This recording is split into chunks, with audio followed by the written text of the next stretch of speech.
Hi once again welcome back to my YouTube channel. So this is Steffi. ഇന്ന് ഞാനിവിടെ OETയുടെ listening topic discuss ചെയ്യാനായിട്ടാണ് വന്നേക്കുന്നത്. അപ്പോൾ listening ടോപ്പിക്കിൽ ആൾക്കാർ ചോദിച്ചിരുന്നു, സ്റ്റുഡൻസ് ചോദിച്ചിരുന്നു, അതിൻ്റെ ഈസി ടിപ്സ് ആൻഡ് ട്രിക്സ് ഉണ്ടോ എന്ന്. അപ്പോൾ ഉണ്ടോ എന്ന് ചോദിച്ചാൽ ഉണ്ട് അല്ലേ. നമുക്ക് ചെറിയ ചെറിയ കുഞ്ഞു കുഞ്ഞു ടിപ്സൊക്കെ ഉപയോഗിച്ചിട്ട് നമുക്ക് ലിസണിങ്ങിൽ ഒരു ബി ഗ്രേഡൊക്കെ അറ്റൈൻ ചെയ്യാൻ പറ്റുമായിരിക്കും. പക്ഷേ എന്നെ സംബന്ധിച്ചിടത്തോളം എനിക്ക് പറയാനുള്ള അഡ്വൈസ് എന്നാന്ന് ചോദിച്ചിട്ടുണ്ടെങ്കിൽ, ഈച്ച് മോഡ്യൂൾ 4 മോഡ്യൂൾസ് ഉണ്ടല്ലേ നമുക്ക്, ആ 4 മോഡ്യൂൾസും ഈക്വലി ബുദ്ധിമുട്ടാണ്, ഈക്വലി പ്രാക്ടീസ് വേണ്ട സബ്ജക്റ്റുകളാണ്. കണ്ടിന്യൂസ് ആയിട്ടുള്ള നിങ്ങളുടെ പ്രാക്ടീസ് ഉണ്ടെങ്കിൽ മാത്രമേ നിങ്ങൾ ഓരോ മോഡ്യൂൾ, അതിപ്പോൾ ലിസണിങ് എന്നില്ല, റീഡിങ് എന്നില്ല, റൈറ്റിംഗ് എന്നില്ല, സ്പീക്കിംഗ് എന്നില്ല, ഏത് മോഡ്യൂളാണേലും നിങ്ങൾ പാസ്സാവത്തുള്ളൂ. ഇനി ഇതിനെ നിങ്ങൾ രണ്ടാമത് എനിക്ക് പറയാനുള്ളത്, എടുക്കുന്ന രീതിയുണ്ട്. ഇപ്പോൾ സപ്പോസ് എന്താ പറയണ്ടേ, ചിലരുടെ മൈൻഡിൽ തന്നെ എനിക്ക് സ്പീക്കിംഗ് എളുപ്പമാണ്, എനിക്ക് ലിസണിങ് എളുപ്പമാണ്, പക്ഷേ എക്സാം എഴുതി കഴിയുമ്പോൾ എനിക്കത് കിട്ടുന്നില്ല. എന്താ കാരണം? നിങ്ങൾക്കുടെ ഉള്ളിൻ്റെ ഉള്ളിൽ തന്നെ നിങ്ങൾ മനസ്സിൽ വിചാരിച്ചേക്കാണ് എനിക്ക് ഈ സബ്ജക്റ്റ് ഓക്കെയാണ്, എനിക്കത് പറ്റും. അപ്പം നമ്മൾ അതിന് അത്രയും ഇമ്പോർട്ടൻസേ കൊടുക്കുള്ളൂ, നമ്മൾ അത്രയും പ്രാക്ടീസേ അവിടെ കൊടുക്കത്തുള്ളൂ. അത് നമ്മൾ ആ തോട്ട് ആദ്യമേ എടുത്ത് മാറ്റിക്കളയണം.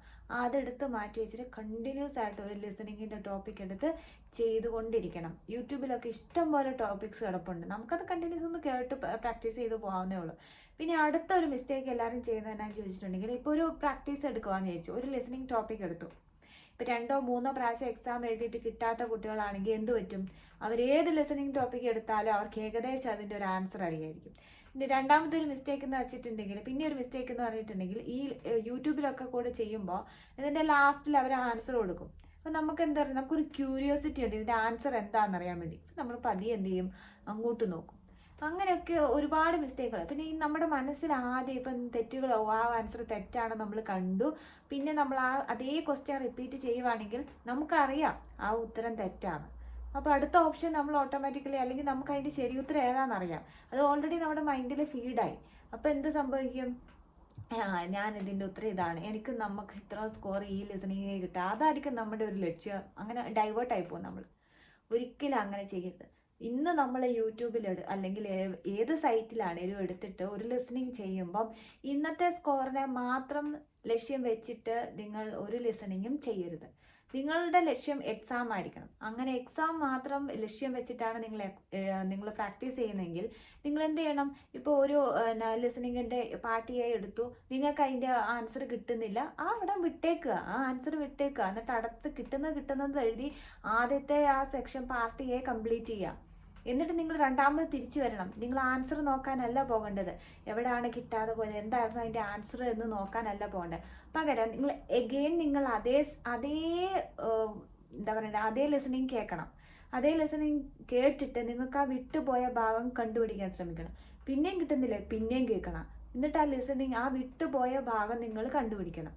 അത് ആ ഒരു ആറ്റിറ്റ്യൂഡ് നിങ്ങൾക്കുണ്ടെങ്കിൽ മാത്രമേ ലിസണിങ്ങിൽ നിങ്ങൾക്ക് നല്ല സ്കോർ നേടാൻ സാധിക്കുകയുള്ളൂ. കാരണം എന്താണെന്ന് വെച്ചിട്ടുണ്ടെങ്കിൽ, പല പ്രൊനൗൺസിയേഷനാണ്. നമ്മൾ ഈ പറയുന്ന അതേ പ്രൊനൗൺസിയേഷൻ അല്ല നമ്മൾ കേൾക്കുമ്പോൾ. അപ്പം നമുക്കത് പെട്ടെന്നൊക്കെ അതൊരു പ്രാക്ടീസ് ചെയ്ത് നമുക്കതിനെ പെട്ടെന്ന് മനസ്സിലാക്കി എടുക്കാന്ന് വെച്ചിട്ടുണ്ടെങ്കിൽ നല്ല പാടാണ്. അതിന് അത്രയും പ്രാക്ടീസ് നമുക്ക് ആവശ്യമുണ്ട്. പിന്നെ ഇതിനകത്ത് വരുന്ന സംഭവങ്ങൾ എന്ന് വെച്ചിട്ടുണ്ടെങ്കിൽ, ഞാനിത് കുറച്ച് ഇതെൻ്റെ ബേസിക്കായിട്ട് എനിക്ക് എല്ലാവരോടും പറയാനുള്ള കാര്യമാണ്. ഇതിന് വേറെ വഴികളൊന്നുമില്ല. നിങ്ങൾ കണ്ടിന്യൂസ് ആയിട്ട് പ്രാക്ടീസ് ചെയ്തെങ്കിൽ മാത്രമേ നിങ്ങൾക്ക് ലിസണിങ് എന്നല്ല ഏത് സബ്ജക്റ്റും കിട്ടത്തുള്ളൂ. അതായത് കാരണം എന്താണെന്ന് ചോദിച്ചിട്ടുണ്ടെങ്കിൽ, ഒരേ എക്സാം, ഇപ്പോൾ ഒരു 4 കുട്ടികൾ എക്സാം എഴുതി, അതിൽ ഒരാൾക്ക് ലിസണിങ് എളുപ്പമായിരുന്നു, മറ്റു 2 പേർക്ക് ലിസണിങ് ബുദ്ധിമുട്ടായിരുന്നു, ഒരാൾക്ക് ലിസണിങ് കുഴപ്പമില്ലായിരുന്നു. അപ്പോൾ ഇതിൻ്റെ അർത്ഥം എന്താണ്? എന്താണെന്ന് ചോദിച്ചിട്ട് വേറെ ഒന്നും നോക്കണ്ട. ആ എളുപ്പമാണെന്ന് പറഞ്ഞ കുട്ടി ലിസണിങ് നല്ലതുപോലെ പ്രാക്ടീസ് ചെയ്തിട്ടാണ് പോയേക്കുന്നത്. കാരണം ക്വസ്റ്റ്യൻ എല്ലാവർക്കും ഒരേ ക്വസ്റ്റ്യൻ ആണ് വന്നത്. ക്വസ്റ്റ്യന് വേറെ വ്യത്യാസമൊന്നുമില്ലായിരുന്നു അല്ലേ. എല്ലാവർക്കും ഒരേ ക്വസ്റ്റ്യൻ കിട്ടി, 4 പേർക്കും 4 ബുദ്ധിമുട്ട്, അതല്ല 4 എന്താ പറയുക, ഒരാൾക്ക് എളുപ്പമായിരുന്നു, മറ്റേയാൾക്ക് കുഴപ്പമില്ലായിരുന്നു. അങ്ങനെ വരുമ്പോൾ അതിൻ്റെ അർത്ഥം തന്നെ പ്രാക്ടീസ് ചെയ്തത് എങ്ങനെയാണെന്നാണ് അവിടെ മനസ്സിലാക്കപ്പെടുന്നത്. ഓക്കെ, ഇനി ഞാൻ കുറച്ച് കോമൺ ആയിട്ട് നമുക്ക് എങ്ങനെയൊക്കെ അതിനെ ഒന്ന് ട്രാക്ക്, എന്താ പറയുക, എങ്ങനെ കുറച്ച് എന്നെ സംബന്ധിച്ചിടത്തോളം എനിക്കറിയാവുന്ന കുറച്ച് ഈസി ആയിട്ടുള്ള മെത്തേഡ്സ് പറഞ്ഞുതരാം. ലിസണിങ്ങിൽ നമുക്കറിയാലോ ടോട്ടൽ 42 ക്വസ്റ്റ്യൻസ് ആണുള്ളത് അല്ലേ. അപ്പം നമുക്ക് ഏറ്റവും കൂടുതൽ സ്കോർ ചെയ്യാൻ പറ്റുന്ന സെക്ഷൻ എന്ന് വെച്ചിട്ടുണ്ടെങ്കിൽ പാർട്ട് എ ആണ്. അവിടെ എത്രയുണ്ട്? 12 ക്വസ്റ്റ്യൻസ് ഉണ്ട് അല്ലേ. അപ്പോൾ ആദ്യത്തെ 12 ക്വസ്റ്റ്യൻസ് എന്ന് വെച്ചിട്ടുണ്ടെങ്കിൽ നിങ്ങൾ മെയിനായിട്ട് ഫോക്കസ് ചെയ്യേണ്ടത് ഒരു കോൺവെർസേഷൻ കേൾക്കുമ്പോൾ അവിടെ മെയിനായിട്ടും ഒരു ഡോക്ടർ അല്ലെങ്കിൽ എന്താ പറയുക ഒരു പേഷ്യൻ്റ്, അല്ലെങ്കിൽ ഒരു നേഴ്സ് ഒരു പേഷ്യൻ്റ്, അല്ലെങ്കിൽ ഒരു റിസപ്ഷനിസ്റ്റ്, അല്ലെങ്കിൽ റിസപ്ഷനിസ്റ്റ് മറ്റ് ഒരു പേഷ്യൻറ്റിനോടോ പേഷ്യൻ്റ് റിലേറ്റീവിനോടോ ഒക്കെ സംസാരിക്കും. അങ്ങനെ 2 പേര് തമ്മിലുള്ള കോൺവെർസേഷൻ ആയിരിക്കും അവിടെ ഏറ്റവും കൂടുതൽ വരിക. അപ്പോൾ ഇവിടെ നമുക്ക് ഈസി ആയിട്ട് പെട്ടെന്ന് മനസ്സിലോർക്കേണ്ട ഒരു കാര്യമുണ്ട്. ഇവിടെ നമ്മുടെ ക്വസ്റ്റ്യൻ കിട്ടിക്കഴിയുമ്പോൾ അവിടെ നമ്മുടെ പേഷ്യൻ്റെ പേരുണ്ടോ?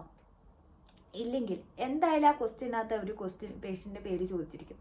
ഇനിയിപ്പോൾ അത് പോട്ടെ, ഹോസ്പിറ്റലിൻ്റെ പേരുണ്ടോ? ഇന്നത്തെ ഡേറ്റ് ഉണ്ടോ? പിന്നെ പേഷ്യൻ്റ് ഡയഗ്നോസിസ് ഉണ്ടോ? ഡയഗ്നോസിസ് മാത്രമല്ല, സയൻസ് ആൻഡ് സിംറ്റംസ് വന്നിട്ടുണ്ടോ? പാസ്റ്റ് മെഡിക്കൽ ഹിസ്റ്ററി ഉണ്ടോ? പേഷ്യൻറ്റിൻ്റെ ഇനിയുള്ള ട്രീറ്റ്മെൻറ്റ് പ്ലാൻസ് ഉണ്ടോ? ഇങ്ങനെ നിങ്ങൾ കണക്റ്റഡ് ആയിട്ട് വേണം ചിന്തിച്ചിട്ട് പോകാൻ. ഇനി ഒരു എക്സാമ്പിൾ പറയാം. എക്സാമ്പിൾ എന്ന് പറഞ്ഞിട്ടുണ്ടെങ്കിൽ ഒരു റിസപ്ഷനിസ്റ്റ് അല്ല പോട്ടെ, ഒരു ഡോക്ടറെ അടുത്ത് പേഷ്യൻ്റായിട്ട് വന്നിരിക്കുകയാണ്. അവർ തമ്മിലുള്ള കോൺവെർസേഷനാണ് നിങ്ങൾക്ക് തന്നിരിക്കുന്നതെങ്കിൽ കോമൺ ആയിട്ട് നമുക്ക് എന്തൊക്കെ ചിന്തിക്കാം? പേഷ്യൻ്റെ പേര് അതിനകത്ത് മെൻഷൻ ചെയ്യും. പിന്നെ പേഷ്യൻ്റ് എന്ത് കാരണം കൊണ്ടാണ്, ഇന്നത്തെ ഡേറ്റ് അതിനകത്ത് വരും. പിന്നെ പേഷ്യൻ്റ് എന്ത് കാരണം കൊണ്ടാണ് ആ ഹോസ്പിറ്റലിൽ അല്ലെങ്കിൽ ആ ഡോക്ടറെ കാണാൻ വന്നേക്കുന്നതെന്ന് ഡെഫിനറ്റ് ആയിട്ട് അവർ ചോദിച്ചിരിക്കും. ആ കോൺവെർസേഷനിൽ നമുക്കത് ഒഴിച്ചുവിടാൻ പറ്റാത്ത ഒരു ക്വസ്റ്റ്യൻ ആണ് അല്ലേ. അപ്പോൾ ആ ഒരു കാരണം നിങ്ങൾ ഓൾറെഡി ക്വസ്റ്റ്യൻ കിട്ടുമ്പോഴേ അതൊക്കെ നിങ്ങളുടെ മൈൻഡിൽ ഓൾറെഡി സെറ്റ് ആയിരിക്കണം. ഓ ഈ ക്വസ്റ്റ്യൻ വരും, ഞാൻ അത് കണ്ടുപിടിക്കണം എന്ന ആ ഒരു ആറ്റിറ്റ്യൂഡ് വേണം നിങ്ങളിരിക്കാൻ. അപ്പോൾ കാരണം, എന്ത് കാരണം കൊണ്ടാണ് ഇവർ വന്നേക്കുന്നത്. ഇനി ആ കാരണം തന്നെയാണ് സയൻസ് ആൻഡ് സിംറ്റംസ്. ഇപ്പോൾ ഒരു എന്താ പറയണ്ടേ, എന്തെങ്കിലും ഒരു ഡിസീസ് കണ്ടീഷൻ ഉണ്ടെങ്കിൽ അതിന് കുറച്ച് സയൻസ് ആൻഡ് സിംറ്റംസ് ഉണ്ടായിരിക്കും. അതാണ് ഞാനിവിടെ മെൻഷൻ ചെയ്യുന്നത്. പിന്നെ ഇനി ഈ സയൻസ് ആൻഡ് സിംറ്റംസ് വന്നതിന് ശേഷം ഇനി അടുത്തത് എന്തായിരിക്കും? ഡോക്ടർ അവരോട് ചോദിക്കാൻ പോകുന്നത് എത്ര ദിവസമായിട്ടാണ് തുടങ്ങിയത്, അല്ലെങ്കിൽ എന്താ പറയുക അതിൻ്റെ പാസ്റ്റ് മെഡിക്കൽ ഹിസ്റ്ററി, അല്ലെങ്കിൽ പേഷ്യൻ്റ് എന്തൊക്കെ മെഡിക്കേഷൻസ് എടുക്കുന്നുണ്ട്, ഈ തുടങ്ങിയ ചോദ്യങ്ങളായിരിക്കും അടുത്തതായിട്ട് വരാൻ ചാൻസ് ഉള്ളത്. അപ്പോൾ നിങ്ങൾ ഫോക്കസ് ചെയ്യേണ്ടതെന്ന് വെച്ചിട്ട് കുറച്ച് ഡിസീസ് കണ്ടീഷൻസ് പഠിച്ചിരിക്കുക. അതായത് പഠിച്ചിരിക്കുക എന്ന് വെച്ചിട്ടുണ്ടെങ്കിൽ പെട്ടെന്ന് റിപ്പീറ്റഡ് ആയിട്ട് ചോദിക്കുന്ന കുറച്ച് ഡിസീസ് കണ്ടീഷൻസ് ആണ്. ബ്രോങ്കൈറ്റിസ്, റൈനൈറ്റിസ്, പിന്നെ എന്താണ് ആർത്രൈറ്റിസ്, പിന്നെ കണ്ണിൻ്റെ കുറച്ച് അസുഖങ്ങളൊക്കെ ഓർത്തിരിക്കുക. വൈറ്റമിൻ എ ഡെഫിഷ്യൻസി ഒക്കെ കൂടുതലായിട്ട് അതിനെക്കുറിച്ച് റിലേറ്റഡ് ആയിട്ടുള്ളത് നമുക്ക് കാണാറുണ്ട്. പിന്നെ എന്താണ് പനി, ജോണ്ടിസ്, അങ്ങനെ ആ കുറച്ച് കണ്ടീഷൻസ് ഒക്കെ നമ്മുടെ മനസ്സിൽ എപ്പോഴും വെച്ചിട്ട്, കാരണം ഇതൊക്കെ റിപ്പീറ്റഡ് ആയിട്ട് വരുന്നതാണ്. ഇനി അത് കഴിഞ്ഞാൽ പിന്നെ നമുക്ക് വരുന്നതെന്ന് വെച്ചാൽ അസുഖം കണ്ടു അല്ലെങ്കിൽ മെഡിക്കൽ ഹിസ്റ്ററി. ഇനി അവിടെ ചോദിക്കാൻ ചാൻസ് ഉള്ള അടുത്ത ക്വസ്റ്റ്യൻ ആണ് നിങ്ങൾ എന്തെങ്കിലുമൊക്കെ മരുന്ന് കഴിക്കുന്നുണ്ടോ. അപ്പോൾ ആ മരുന്ന് കഴിക്കുന്നതിൽ ചിലപ്പോൾ നമ്മുടെ സംഭാഷണത്തിൽ തന്നെ അവിടെ നമ്മുടെ ക്വസ്റ്റ്യൻ പേപ്പറിൽ മെഡിസിൻസിൻ്റെ ഡീറ്റെയിൽസ് തന്നിട്ടുണ്ടായിരിക്കും. അതിനകത്ത് 1-2 മെഡിസിൻസ് ആയിരിക്കും വിട്ടേക്കുന്നത്. അപ്പോൾ സൂക്ഷിച്ചിരിക്കുക, ശ്രദ്ധിച്ചിരിക്കുക. വിട്ടുപോയ ആ മെഡിസിൻസ് ആയിരിക്കും നമ്മളവിടെ പിക്കപ്പ് ചെയ്ത് എഴുതേണ്ടത്. അപ്പോൾ അത് ഓർത്തിരിക്കുക. അത് അടുത്ത കാര്യം. ഇനിയിപ്പോൾ മെഡിസിൻസ് കഴിഞ്ഞാൽ പിന്നെ കണ്ടുപിടിച്ച് കഴിഞ്ഞാൽ പിന്നെ ഉടനെ ചാൻസ് ഡോക്ടേഴ്സ് ഇൻവെസ്റ്റിഗേഷനെ കുറിച്ച് പറയാനാണ്. ഇപ്പോൾ ഒരു എന്താ പറയണ്ടേ, ചെസ്റ്റ് പെയിൻ ആണെങ്കിൽ നമ്മൾ എന്ത് പറയും? ECG എടുക്കണം എന്ന് പറയും അല്ലേ. അല്ലെങ്കിൽ എന്താ പറയേണ്ടത്, ചുമയും മറ്റുമായിട്ട് വരുന്ന പേഷ്യൻ്റാണ് നമ്മൾ എക്സ്റേ എടുക്കാൻ പറയും അല്ലേ. അപ്പം നിങ്ങൾക്ക് കിട്ടിയേക്കുന്ന പേഷ്യൻ്റെ അസുഖം എന്താണോ മെൻഷൻ ചെയ്തേക്കുന്നത് അതേ റിലേറ്റഡ് ആയിട്ടുള്ള ഒരു ഇൻവെസ്റ്റിഗേഷൻ ആയിരിക്കും അവിടെ വരാൻ പോകുന്നത്. ആ ഒരു തോട്ടോടെ വേണം നമ്മൾ മുന്നോട്ട് എപ്പോഴും മുമ്പോട്ട് ചിന്തിച്ച് വേണം. ഒരു സെക്കൻഡ് പോലും നമുക്ക് അവിടെ കളയാനില്ല. ഇനി അത് കഴിഞ്ഞിട്ട് ഇൻവെസ്റ്റിഗേഷൻ കഴിഞ്ഞു കഴിഞ്ഞാൽ പിന്നെ അവരെന്ത് പറയുന്നറിയാവോ? ഒരു ഡയഗ്നോസിസ്. ഇപ്പോൾ സപ്പോസ് ഒരു എന്താ പറയുക, അവർക്ക് ഡയഗ്നോസിസ് പറയാൻ പറ്റത്തില്ലാത്തതുകൊണ്ട് അവരെന്ത് ചെയ്യുമെന്ന് ചോദിച്ചിട്ടുണ്ടെങ്കിൽ ഒരു സസ്പെക്റ്റഡ് ആയിട്ടുള്ള ഒരെണ്ണമായിരിക്കും പറയാൻ പോകുന്നത്. ഇനി അതിൻ്റെ തുടർന്നിട്ടുള്ള ട്രീറ്റ്മെൻറ്റും പറയും. അപ്പം അല്ലെങ്കിൽ ഇന്ന അസുഖമായതുകൊണ്ട് ഇന്ന ട്രീറ്റ്മെൻ്റ് ആണ് നിങ്ങൾക്ക് പ്ലാൻ ചെയ്യാൻ പോകുന്നത്. അപ്പോൾ ഇവിടെ ഫോക്കസ് ചെയ്യേണ്ടത് ഈ ട്രീറ്റ്മെൻറ്റ് എന്നതാണ്, ഇൻവെസ്റ്റിഗേഷൻസ് എന്നതാണ്, പേഷ്യൻ്റ് ഡയഗ്നോസിസ് എന്നതാണ്, സയൻസ് ആൻഡ് സിംറ്റംസ് എന്നതൊക്കെയാണ്, പാസ്റ്റ് മെഡിക്കൽ ഹിസ്റ്ററിയിലുള്ള അസുഖം എന്താണ്, അതിന് എടുക്കുന്ന മെഡിസിൻസ് എന്നതൊക്കെയാണ്. ഈ പറയപ്പെടുന്ന ക്വസ്റ്റ്യൻസ് എന്തായാലും ഈ ഒന്നാമത്തെ പാർട്ട് എയുടെ ആദ്യത്തെ ഈ 12 ക്വസ്റ്റ്യൻസിനുള്ളിൽ, അല്ലെങ്കിൽ ടോട്ടൽ 24 പാർട്ട് എയിലുള്ളത് ആ ഒരു ഇതിനകത്ത് വന്നിരിക്കും. ഇതാണ് എനിക്ക് പറയാനുള്ളത്. ഈ ഒരു ഐഡിയയിൽ ഏത് ക്വസ്റ്റ്യൻ കിട്ടിയാലും ഈ ഒരു ഐഡിയ വെച്ചിട്ട് പ്രാക്ടീസ് ചെയ്ത് നോക്കുക. കിട്ടുന്നത്രയും പ്രാക്ടീസ് ചെയ്യുക. ആദ്യം ചെയ്യുമ്പോൾ നമുക്ക് കിട്ടിയെന്ന് വരത്തില്ല, കുറേയൊക്കെ തെറ്റിപ്പോവും. പക്ഷെ തെറ്റിപ്പോയാൽ എന്താ, നമ്മൾ പിന്നെയും പ്രാക്ടീസ് ചെയ്ത് ആ ശരിയായ ആൻസർ കിട്ടുന്നിടം വരെ നിങ്ങൾ പ്രാക്ടീസ് ചെയ്തുകൊണ്ടിരിക്കുക. അല്ലാതെ ഇത് തെറ്റാണ്, ഇതല്ല ഉത്തരം, അടുത്തതാണെന്ന് എനിക്കറിയാം ഉടനെ അങ്ങനെ എഴുതിയ പരീക്ഷയ്ക്ക് അങ്ങനെ ഒന്നും ചെയ്യാൻ പറ്റത്തില്ല. എക്സാം വരുന്നത് വെരി ഡിഫറെൻ്റ് ആയിട്ടുള്ള ഒരു ക്വസ്റ്റ്യൻ ആണ്. അവിടെ നമുക്ക് ഒരു ഓപ്ഷൻസ് മാറ്റി എഴുതാനുള്ള പാർട്ട് എയിൽ അങ്ങനെ ഒരു സംഭവമേ ഇല്ല. കിട്ടുന്നിടം വരെ പ്രാക്ടീസ് ചെയ്യുക. കണ്ടിന്യൂസ് പ്രാക്ടീസ് മാത്രമേ നിങ്ങൾക്ക് ലിസണിങ് പാർട്ട് എയിൽ നിങ്ങളെ സഹായിക്കുള്ളൂ. അതുപോലെ തന്നെ എനിക്ക് പറയാനുള്ളത്, നിങ്ങൾക്ക് ഈസി ആയിട്ട് സ്കോർ ചെയ്യാവുന്നതാണ് പാർട്ട് എ സെക്ഷൻ. അപ്പോൾ നിങ്ങൾ പ്രാക്ടീസ് ചെയ്ത് നിങ്ങൾക്ക് 24 ഔട്ട് ഓഫ് 24 കിട്ടിയെങ്കിൽ നിങ്ങൾ രക്ഷപ്പെട്ടില്ലേ. പിന്നെ നിങ്ങൾക്കൊരു 6 മാർക്സ് അല്ലെങ്കിൽ 8 മാർക്സ് കിട്ടിയിട്ടുണ്ടെങ്കിൽ നിങ്ങൾക്ക് ബി ഗ്രേഡ് ആയില്ലേ ലിസണിങ്ങിന്. ആ ഒരു തോട്ട് എപ്പോഴും ഉണ്ടായിരിക്കണം. പിന്നെ അടുത്ത ഒരു കാര്യം പറഞ്ഞോട്ടെ, ഇനി ബി പാർട്ട് നിങ്ങൾ ഡിസ്കസ് ചെയ്യുമ്പം അല്ലെങ്കിൽ ബി പാർട്ട് പ്രാക്ടീസ് ചെയ്യുമ്പോൾ 6 ക്വസ്റ്റ്യൻ ആയിരിക്കും അവിടെ ഉണ്ടാവുക. 6 ക്വസ്റ്റ്യനും വളരെ പെട്ടെന്ന് നിങ്ങൾ ഓടിപ്പോണം. അപ്പോൾ ഈ B part C part section ചെയ്യുമ്പോൾ നിങ്ങൾ ഫോക്കസ് ചെയ്യേണ്ടത് എന്നാണെന്നറിയോ, ആ ക്വസ്റ്റ്യൻ നല്ലതുപോലെ വായിക്കണം. ആ ക്വസ്റ്റ്യൻ ഉണ്ടാവും, അതിന് 3 ഓപ്ഷൻസ് അല്ലെങ്കിൽ 4 ഓപ്ഷൻസ് ഉണ്ടാവും. അപ്പോൾ ഇവിടെ എന്നാ സംഭവിക്കുക വെച്ചാൽ 4 ഓപ്ഷൻ അല്ലെങ്കിൽ 3 ഓപ്ഷൻ തന്നേക്കുന്നത് സിമിലർ ആയിട്ടുള്ളതായിരിക്കും. അവിടുന്ന് നിങ്ങൾ എങ്ങനെയാണ് ഈ ആൻസർ കണ്ടുപിടിക്കുക? നിങ്ങളുടെ ക്വസ്റ്റ്യനിൽ ആദ്യം വായിക്കുക. ക്വസ്റ്റ്യനകത്ത് അവരൊരു കീ ആയിട്ടുള്ളൊരു പോയിന്റ് തന്നിട്ടുണ്ടെങ്കിൽ ഒന്ന് ഈ കൺസേൺ എന്നായിരിക്കും, അല്ലെങ്കിൽ എയിം എന്നായിരിക്കും, അല്ലെങ്കിൽ പർപ്പസ് എന്നായിരിക്കും, പിന്നെ അല്ലെങ്കിൽ എന്താ പറയുക സൈഡ് എഫക്ട്സ് എന്നോ മറ്റു കാര്യങ്ങളൊക്കെ ആയിരിക്കും. അപ്പോൾ ഓപ്ഷൻസ് വരുമ്പോൾ ശ്രദ്ധിക്കുക എന്താണ് അതിനകത്ത് തന്നേക്കുന്നത്. ഇപ്പോൾ ഒരു എയിം എന്ന് ചോദിച്ചാൽ പോട്ടെ, എയിം പോട്ടെ, പേഷ്യൻറ്റിൻ്റെ ഡയഗ്നോസിസ് എന്ന് പറഞ്ഞിട്ടാണ് ക്വസ്റ്റ്യൻ വന്നേക്കുന്നത്. ഒരു ഡയഗ്നോസിസ്, ഇന്ന പേഷ്യൻറ്റിന് ഇന്ന ഡയഗ്നോസിസ് ഉണ്ട് എന്ന് പറയപ്പെടുന്ന സെൻറ്റൻസ് ഏതാ, അല്ലെങ്കിൽ ഇന്ന് പറയപ്പെടുന്ന എന്നർത്ഥം വരുന്ന സെൻറ്റൻസ് ഏതാണെന്നായിരിക്കും ഒരുപക്ഷെ ക്വസ്റ്റ്യൻ വന്നേക്കുന്നത്. അങ്ങനെയാകുമ്പോൾ ഇപ്പോൾ സപ്പോസ് ഒരു ഡിസീസ് കണ്ടീഷൻ എടുക്കുക, എന്നിട്ട് പനി ഉണ്ടായിരുന്നു എന്ന് പറയുന്നത് ഒരു ഡിസീസ് കണ്ടീഷൻ അല്ല, അല്ലെ, അതൊരു ഡെഫിനേഷൻ അല്ല. അല്ലെങ്കിൽ നമുക്ക് എന്താ പറയുക, അതിനെ വ്യക്തമായിട്ട് കറക്റ്റായിട്ട്. പിന്നെ ഇതിനകത്തൊരു മറ്റൊരു കാര്യം പറയാനുള്ളതെന്ന് വെച്ചിട്ടുണ്ടെങ്കിൽ, ഇവർ തന്നേക്കുന്ന 3 അല്ലെങ്കിൽ 4 ഓപ്ഷനും അവരതിനകത്ത് പറഞ്ഞിരിക്കും. അതിനെ ക്ലിയർ ആയിട്ട് ഡിഫൈൻ ചെയ്തേക്കുന്നത് ഒരു സെൻറ്റൻസേ കാണത്തുള്ളൂ. ആ സെൻറ്റൻസ് ആണ് നിങ്ങൾ അതിൽ നിന്ന് പിക്കപ്പ് ചെയ്യേണ്ടത്. അപ്പോൾ ഇത് ഇങ്ങനെ എടുക്കണമെങ്കിൽ, പിക്കപ്പ് ചെയ്ത് എടുക്കാൻ നിങ്ങൾക്ക് പറ്റണമെങ്കിൽ നിങ്ങളിത് പ്രാക്ടീസ് ചെയ്യുക.